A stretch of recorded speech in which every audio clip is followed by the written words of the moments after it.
Welcome guys, क्या हाल चाल है। आज का हमारा टॉपिक है एसक्यूएल। एसक्यूएल बेसिकली हम लोग बहुत सारे लोगों को कहते हुए सुनते हैं कि हम एसक्यूएल हमें आती है, एसक्यूएल हम जानते हैं। तो आज हम भी जानते हैं एसक्यूएल क्या होती है। एसक्यूएल बेसिकली ये है स्ट्रक्चर्ड क्यूरी लैंग्वेज। ये इसका फुल फॉर्म है, स्ट्रक्चर्ड में क्यूरी की लैंग्वेज, क्यूरीज की लैंग्वेज। एसक्यूएल बेसिकली डेटाबेस की एक टर्म होती है कि डेटाबेस को इस्तेमाल करने के लिए, डेटाबेस बनाने के लिए, डेटाबेस को मैनिपुलेट करने के लिए, डेटाबेस को इस्तेमाल करने के लिए हम यूज़ करते हैं SQL. Language use for structural the database. कोई भी डेटाबेस को स्ट्रक्चर करने के लिए, उसे बनाने के लिए या उसका स्ट्रक्चर संभालने के लिए हम यूज़ करते हैं इस लैंग्वेज को। इस लैंग्वेज का नाम है एसक्यूएल। आगे मज़ीद हम इसे पढ़ते हैं। SQL is a complex language. ये एक मुश्किल लैंग्वेज थी, इसलिए उन्होंने इसे 5 कैटेगरी में डिवाइड कर लिया। थैंक यू सो मच, आपने हमारी सोच की इसे आसान बनाया। आगे हम भी इसे आसान तरीके से समझते हैं। बेसिकली क्यूरीज होती हैं। ये क्यूरीज से आप उस डेटाबेस को या उस डेटे को इस्तेमाल, मैनिपुलेट, डिलीट, अपडेट और उस पर फंक्शंस आप ऑपरेट कर सकते हैं। इसे उन्होंने 5 चंक्स में या 5 कैटेगरीज में डिवाइड किए हैं। वो क्या है, आए वो जानते हैं। DDL, data definition language. इसमें बेसिकली कोई भी आपके पास डेटा से क्रिएट करना है, डेटे को आपने ड्रॉप करना है, उस डेटे को उसे आपने ट्रंकेट करना है, उसे आपने ऑल्टर करना है। ट्रंकेट बेसिकली होता है कोई भी टेबल को या कोई भी आप कॉलम को आप डिलीट, आप उसमें इंसर्ट करना चाहते हैं उसे डिलीट किए बगैर, तो वो ट्रंक का फंक्शन यूज होता है, ट्रंकेट का।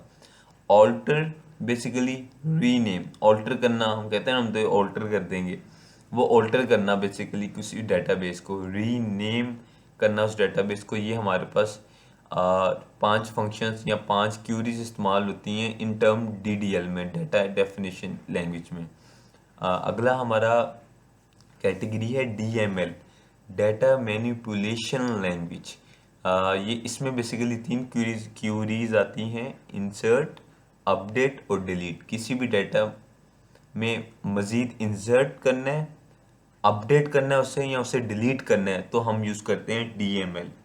आगे तीसरा है हमारे पास DQL, डेटा क्यूरी लैंग्वेज। इसमें बेसिकली कोई भी चीज़ को हमने सेलेक्ट करना है, टेबल, कॉलम या पूरे उस कैटेगरी को सिलेक्ट करना है, तो हम ये एक सेलेक्ट की क्यूरी जिस इसमें हमें मिलती है। आगे है DCL, डाटा कंट्रोल लैंग्वेज। इसमें हमारे पास खाली 2 क्यूरीज आ जाती हैं, ग्रांट और रिवोक। ग्रांट में बेसिकली आ जाती है इजाज़त लेना, उसे मतलब कि एडमिन के पास है या एडमिन को हमने क्या एक्सेस देना, उसकी ग्रांट आपने उसे इजाज़त क्या देनी है, वो उस ऑपरेशन को इस्तेमाल करने के लिए क्यूरी हमारे पास आती है ग्रांट। और आगे नेक्स्ट क्यूरी है हमारे पास रिवोक। रिवोक में बेसिकली हम लोग, रिवोक बेसिकली किसी भी पर्सन को डिलीट का एक्सेस देना है, तो हम लोग रिवोक की क्यूरी यूज़ करते हैं। आगे फर्दर हम लोग पढ़ें तो हमारे पास आ जाता है TCL। TCL है ट्रांजैक्शन कंट्रोल लैंग्वेज। इसमें बेसिकली हमारे पास 3 क्यूरीज आती हैं, कमिट करना, रोल बैक करना या सेव पॉइंट करना।